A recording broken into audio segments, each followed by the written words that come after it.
Yo, what's going on guys? Arekkz here. Welcome back to another video for Monster Hunter Rise. And in this one we're talking about the bow in the demo, the last of the ranged weapons I have to talk about. And there are a couple of cool changes in Rise. There's also a couple of kind of adjustments that, based on whether you used it in Iceborne and World and whatnot, you will of course have to kind of get your head around. Largely speaking, much like a lot of the weapons, the behaviour is still very similar to what you know, but there are a couple of tweaks ever so slightly. So let's talk about those in this video. If you do enjoy this, a like would be super appreciated. Comment down below. Let me know what you guys think. Let me know, how are you liking these bow changes? Are you guys bow users? And of course, be sure to keep it locked for plenty more. But to begin with, as mentioned, basic behaviour for the bow is still, largely speaking, very similar. You, of course, apply your coatings, and then you have your increasing levels of bow charge. You can, of course, charge them just simply by holding down the trigger. You can, of course, charge them by firing sequential shots. You can also charge them by performing your side dashes if you want to. So, of course, you can fire your first shot, dash, which counts as a charge, fire your second shot, dash again, and fire that one. So of course, all that kind of behaviour for the way to charge up your shots in World and Iceborne is still very much present. You have your melee attacks, you have your jumping attack. One thing that is new, however, is the Powershot Power Volley combo. So in World and Iceborne, typical kind of bow combo would of course be to, dash between to get your charge levels up. You would then go to the power shot, go back into, of course, your dashes. Now, following a power shot, you can't just loop straight back into a regular shot, but what you can do is go into a power volley. So there's actually a secondary element to the power shot. So following a charge sidestep, you of course, fire an arrow, press A to go into the typical power shot where you hold the bow horizontally, and you can then press A again for a secondary follow-up power volley, which of course is new and fun to mess around with. On top of that, there are also some changes to your arc shot. Of course, in World and Iceborne, you'll know that the arc shot used to rain down what we like to call coconuts, which of course you could then use to deal stun damage to the monster, but now they've changed it in Rise so that it is a buff. Now, I assume that's the case based on the demo. Whether the traditional coconuts still exist on, say, some bows or in some capacity will of course remain to be seen, but in the demo, when you go into the arc shot, this now rains down a healing aura, which is kind of handy, and we also know from the bow preview that Capcom released, there is also a damage buff. So I'd imagine there'll probably be some of those kind of typical behaviours, damage buff, maybe a defense buff, probably some kind of cleanser buff, and then of course a healing one. Those would be the ones that I would, hazard a guess that they would add. But again, there could be more, there could be fewer, we'll have to wait and see. Something else new we're talking about is the new exhaust coating. This is really cool because exhaust damage in general, of course, can, tire a monster. But keep in mind, this is of course something I love from Generations for the Sword and Shield that had the oil. Exhaust coating or exhaust damage dealt to a monster's head also counts as KO damage. So with enough of these, in the demo you only have 20, so it's kind of hard to get this to work. But you can see from this small sample, there are of course these stun kind of particle effects. If you use this and you deal damage to the monster's face, then you can actually use these arrows to dish out KOs. Of course, you still have your Dragon Piercer present. I will say, having used it, it doesn't feel, maybe it's just because I'm not going to get in the rumble feedback, or maybe it's just because the visual effects aren't quite the same. It doesn't feel as powerful as it used to in World and Iceborne, so whether they've kind of nerfed that, or whether it's because there's a, linked element to like a Silkbind move, will again remain to be seen, but that is of course still very much present. So it's worth noting that, your typical kind of combo for the bow more so now would likely be, say, normal shot, power shot, volley, versus before when it was like normal shot, normal shot. So there'll be some adjustments to kind of your typical bow flow. And again, once we get to go in the training room and actually test this extensively, we can see just, how the damage numbers fare up and, what the new way to use the bow really is. But those are some initial things based on the kind of typical behavior. However, turning our attention to your Silkbind moves, you have Focus Shot, which is incredibly useful, and this will be kind of something you factor into your general bow gameplay. You press R and X, of course, again, being a ranged weapon, your Silkbind is on R, and this will then flip you backwards, and you'll land in a crouched position, and all whilst you're crouching, your stamina will rapidly regenerate. This also has some iframes in it, so you can actually use this evasively, so, if you're about to get hit, getting out of danger. But what's more important is that you can use this to kind of nullify some of the stamina loss during your typical combo. If you're dashing around and you're low on stamina, then, instead of having to pause and kind of wait for stamina to regen, you can instead flip backwards, go into that, rapidly regen, and from the crouching position, you can go straight into firing your bow again. So that way it kind of just sort of gets you out, gives you a quick reset, and allows you to kind of keep that bow flow going. Alternatively, you have Herculean Draw, where you press R and A instead, This does cost you 2 Wirebug moves, so it is a slightly higher cost. This will then surge you forwards, and you will then also get an empowered attack for a short period of time, similar to, say, the Power Sheath for the Greatsword. So basically, you can use this to close the gap on the monster, and then get a damage boost along the way. Again, pretty expensive, 2 Wirebugs, so might not be using it quite as frequently as the Focus Shot, but still a nice string to your bow, shall we say. But for the time being, that is a quick look at some of the quick changes for the bow. Again, there'll be plenty more stuff to speak about once we actually get to go hands-on with the full game.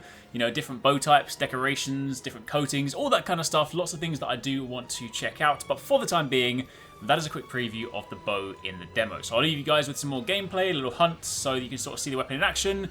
And be sure to keep it locked, because we've still got a couple more weapons to talk about. And of course, just plenty more Rise videos in general. Of course, if you missed any of the stuff so far, you can check out the demo playlist down below for videos from both this channel and also from 269 and Paradise Central if you want to see more from the team. So check that out in the description box down below if you want more Rise coverage.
you want to catch more from us at Arekkz Gaming, don't forget you can catch the guys TwoSixNine, Paradise Central and Invest More streaming over on Twitch weekdays, playing a variety of games. If you guys want to jump in, tune in, watch and even join in, then make sure you check them out. The links to those are in the description box down below, and of course you can join the Discord to get involved in all of the discussions.